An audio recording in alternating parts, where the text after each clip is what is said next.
Are you a buyer looking to purchase here in the near future and wondering if you have to pay a buyer's agent commission? Guys, if you've been reading the headlines about the NAR settlement and you've been diving into the details, I'm here to give you the truth if you're looking to buy a house here within the future and give you all the details on what that actually means for you in your home purchase. Guys, welcome back to the channel. My name is Josh Zuniga, your local real estate specialist here within the greater Phoenix area in Scottsdale and Peoria.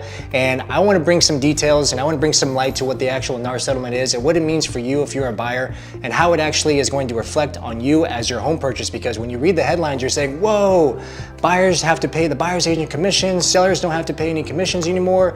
And you as a buyer, this is what you're thinking. Wow, we're in the hardest market we've seen in the last 20 years. I'm paying the highest interest rates, I'm paying the highest prices, I'm paying the highest mortgages, and now I have to pay a buyer's agent commission? How does that seem fair? Well, if I'm in your shoes, I actually don't see it as being fair, to you whatsoever. But I'm here to shed some light and I'm here to give you some of the truth and give you some light at the end of the tunnel on what it all means. But before I get into that, guys, I want to give you some details on exactly what the NAR settlement is. If you are familiar with it, if you have, great. If you're not, if this is the first time you're actually hearing about it, here's a summary that I wrote up and I want to share it with you as well. In short, the recent NAR settlement addresses the critical changes in the real estate industry's commission practices, which have been the subject of multiple class action lawsuits. These lawsuits challenge how commissions of buyer's agents are handled, that sellers were being unfairly required to pay these commissions as part of the listing agreement without full transparency, okay? In summary, the NAR settlement addresses critical changes in the real estate industry's commission practices, which have been the subject of multiple class action lawsuits. These lawsuits challenge how commissions for buyer's agents are handled, and the sellers were being unfairly required to pay commissions as part of the listing agreement without full transparency to the buyers, okay? So in addition to that, the settlement was a result of a class action lawsuit filed by Missouri home sellers in 2019. The lawsuit alleged that the NAR's compensation rules violated antitrust laws by inflating commission prices, reducing competition. The NAR denied doing any wrongdoing, but agreed to settle the lawsuit and make changes to the industry practices. NAR agreed to pay $418 million out as far as part of their settlement, okay? Now, what does that actually mean to you as a buyer? Well, let's take a step back and why this actually was, entirely created, because a lot of these sellers felt that the transparency as far as what commissions were actually paid was not transparent, and there wasn't on the listing agreement, and they didn't feel like they had the ability to negotiate commissions or what have you. But here within the state of Arizona, just to give you guys some insight on that, on the listing agreement, since I've been an agent, the commission has been in black and white, buyer's agent, listing agent, what the total commission is going to be paid on the listing agreement. It still is today. And now we have all of these other documentations to actually enhance that transparency, to make sure and understand exactly what these home sellers, if they are paying commission, what it actually is, and then how is that commission going to be transferred over to a buyer's agent, if any. So in short, yes, a seller does have the option to offer zero commission, or they have the option to offer the regular commissions here within the state, which are anywhere from 2.5% on average to 3%. Now, going back to you as a buyer, what does that actually mean to you if you're looking to purchase a house here within the near future? Well, I'm gonna go over what this document is right here. It's called the Buyer Broker Exclusive Employment Agreement, okay? Now I wanna read the very first line. Okay, notice to buyer, all realtors are required to have a signed written agreement prior to showing a home to a buyer. So what does that mean? For us as real estate agents, we need to have this document signed in order to actually show you houses. So this needs to actually be signed up front before we can legally go out and show you properties, okay? Now, right here on line 1, it says buyer, it says broker, which is going to be the actual broker that we're going to be hanging our license with, and then who's the agent name. So for me, it's Kenneth James Realty, and then agent would be, Josh Zuniga. And then here on line 9, it says term. So on average, the term here can be as little as a day. It can be as long as 3 months, 6 months, a year. It's whatever you agree that you can actually have with that buyer's agent and what you feel the term is going to be to actually get you within a home in today's market, okay? You have a property type, which would be residential. And then down here, I wanna show you where it talks about buyer's compensation. Line 34, it literally says percentage of the full purchase price or exchange of value. And this is where you agree with the buyer agent and between buyer on what the commission is going to be paid, okay? Now, on average here within the state of Arizona, from what I've seen over the last 10 years, it's around 2.5%, and it goes up to 3%. I've seen as low as 2%. okay? But this is where the negotiation is going to happen between you and the actual buyer's agent, okay? Now, I don't want you to freak out and say, oh my God, I have to pay them 2.5% commission or 3% on top of my down payment and all the closing costs and all the fees, okay? Just hold on, okay? I want you to go back to this, because this is gonna be a very specific thing that I want you to dive into.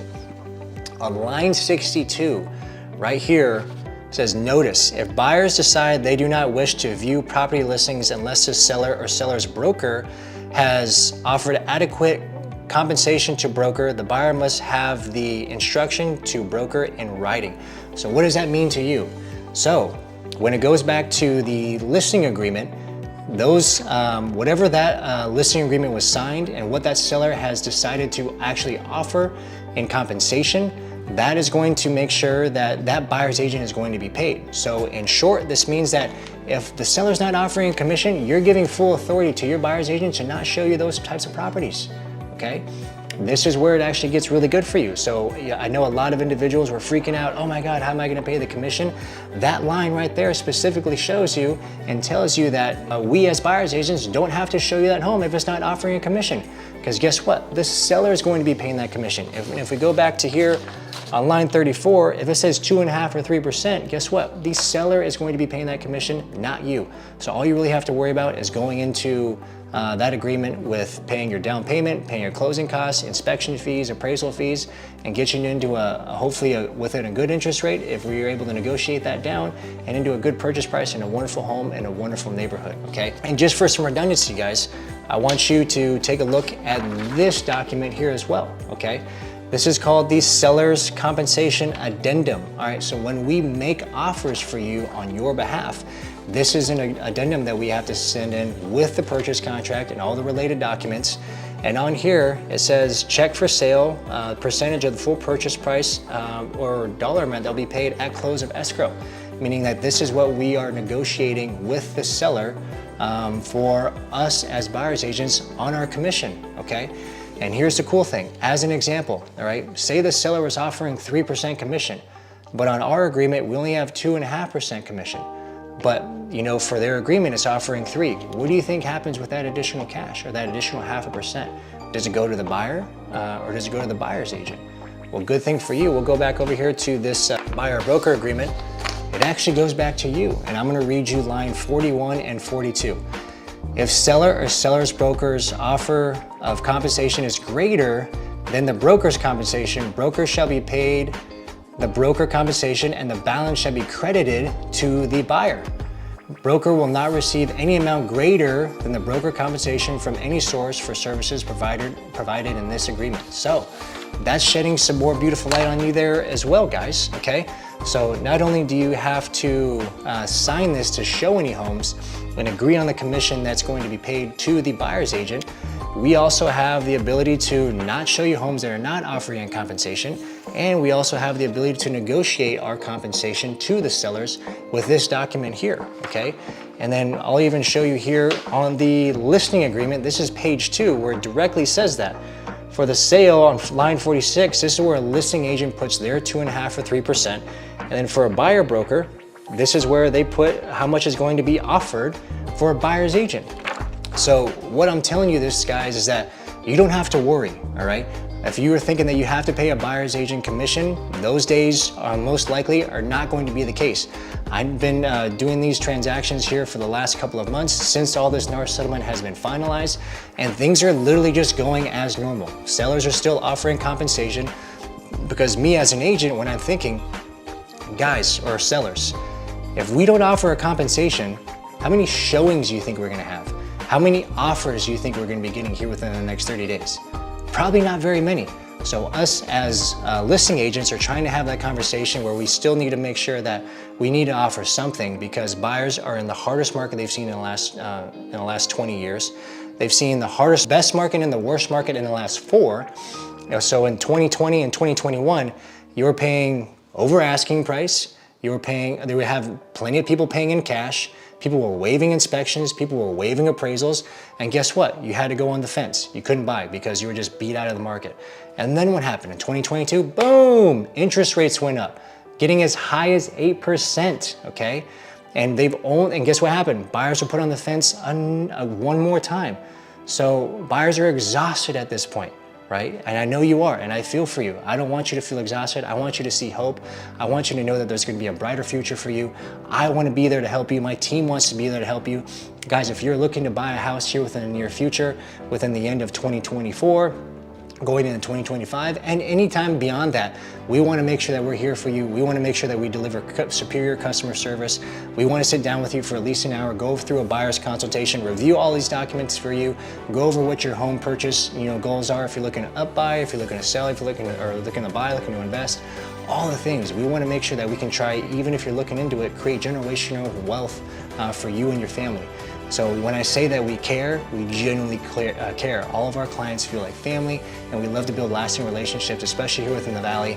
But we want to stay tuned and want to make sure we stay connected with you, because we'd love to see you face to face and meet you in person. But until then, guys, if you need any additional information, all my contact info is in the description below. You can reach me at josh@joshzuniga.com. You can go to my website at joshzuniga.com, or you can reach out to me on all of my social profiles. Just type in Josh Zuniga. You'll be able to find me on Instagram, Facebook, obviously here on YouTube, LinkedIn, all the things.